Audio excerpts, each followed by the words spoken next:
fait, ça fait partie de la nature humaine. Vous savez, quand vous faites un projet, vous avez ceux qui ne font rien, vous avez ceux qui sont contre vous. Si vous écoutez, vous ne faites plus rien. Et il n'y a que celui qui ne prend pas de risque qui ne fait pas de projet. Moi, en tout cas, j'ai relevé le défi, j'ai pris le risque. La preuve, tous les gens ils sont là. Et surtout, mon plus grand défi, c'est d'avoir pu réunir au départ de la course des handicapés, des déficients intellectuels et des champions. Je ne suis pas là pour dire, je surfe sur la barre handicapée. Non. L'objectif, c'est de dire, on a un sentier littoral qui est extraordinaire, qui est fréquenté 24 heures sur 24. L'idée, c'est de mettre en place un événement d'envergure internationale, comme ça se fait à Berlin, comme ça se fait à Hambourg, comme ça se fait à Tenerife et ailleurs, de dire qu'on n'a rien à envier à qui que ce soit.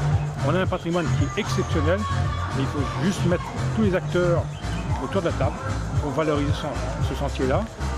L'histoire de l'ultra-run, c'est également l'histoire de Roland-Garros, c'est l'histoire de la vanille, c'est l'histoire du chemin de fer, c'est l'histoire du développement durable. Là aujourd'hui, l'objectif c'est de dire, comme ça se fait en Allemagne d'ailleurs, c'est possible de rejoindre Saint-Benoît pratiquement à pied ou à vélo. Parce qu'on est là-dedans, on est dans la protection de la Réunion, et je ne suis que là-dedans. Je ne vis pas de la course, bien sûr qu'on dérange, bien sûr qu'il y aura des bâtons, mais ça fait partie de l'ego des gens. Mais moi, j'ai pour coutume de dire, quand vous voyez les gens qui sont atteints du diabète, de la fibromyalgie, des handicapés, ça remet tout le monde à plat, l'ego redescend d'un coup. Et je suis pas là pour dire je suis le meilleur, non. Parce qu'autour de moi, il y a beaucoup de bénévoles qui sont donnés à fond et qui ont cru au projet. Et l'ensemble des villes ont cru au projet. Mais après, vous savez comment c'est. On arrive sur un territoire où il n'y a rien.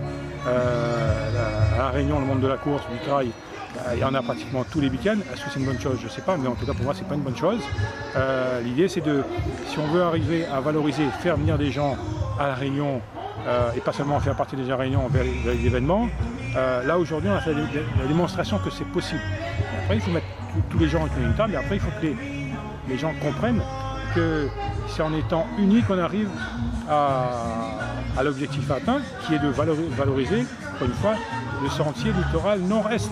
On peut envisager, par rapport à la route du littoral, envisager un départ de la possession jusqu'à Sainte-Suzanne.